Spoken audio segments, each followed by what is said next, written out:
आणि यानंतर पुढची बातमी। इस्रायल आणि हमास मधल्या युद्धाची झळ द्राक्ष निर्यातीला बसली असून महाराष्ट्रातल्या द्राक्षांच्या निर्यातीला सध्या ब्रेक लागलाय। गाझा पट्टीजवळ जहाजांवर झालेल्या हल्ल्यामुळे सुएझ कालवा आणि लाल समुद्रातून होणारी वाहतूक बंद आहे।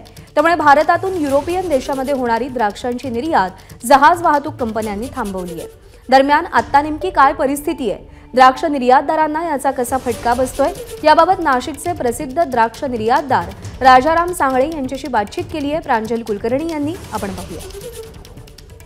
माझ्यासोबत निर्यातदार आहेत नाशिकचे राजाराम सांगळे, त्यांच्याशी आपण बोलूयात। सर, काय एकूण सध्याची परिस्थिती आहे, किती दिवसापासून सुरू आहे या अडचणीचा सामना? हे जे युद्ध चालू झालं त्यानंतर साधारणतः एक 20 ते 25 दिवसानंतर असं लक्षात आलं की जे काही अतिरेकी संघटना आहेत त्यांनी या जहाजांवरती हल्ले करायला सुरुवात केली आणि जगाचं लक्ष वेधावं याच उद्देशाने ते सगळे हल्ले करताय।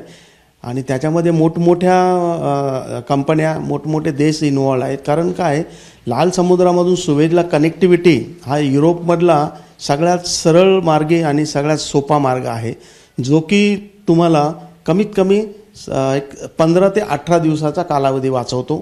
आणि त्यामुळे त्या मार्गाला अतिशय महत्त्व आहे आणि म्हणून त्यांनी मुद्दाम होऊन त्या अतिरेक्यांनी ह्या जहाजांमध्ये हल्ले केले।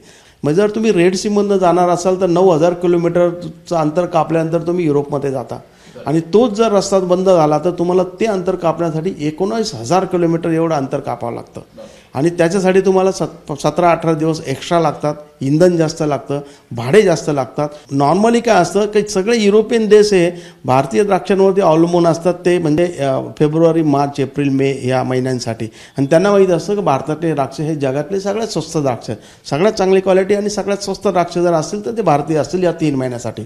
त्यावेळेला तिथं कॉम्पिटिशन असते चिली आणि साऊथ आफ्रिका याबरोबर, पण ती मोडून भारतीय सगळं एक्सपोर्टर आणि शेतकऱ्यांनी ती बाजारपेठ अशी काबीज केलेली आहे, परंतु ह्यामुळं ती जवळजवळ आता ठप्प झालेली आहे। सर, आता जसं तुम्ही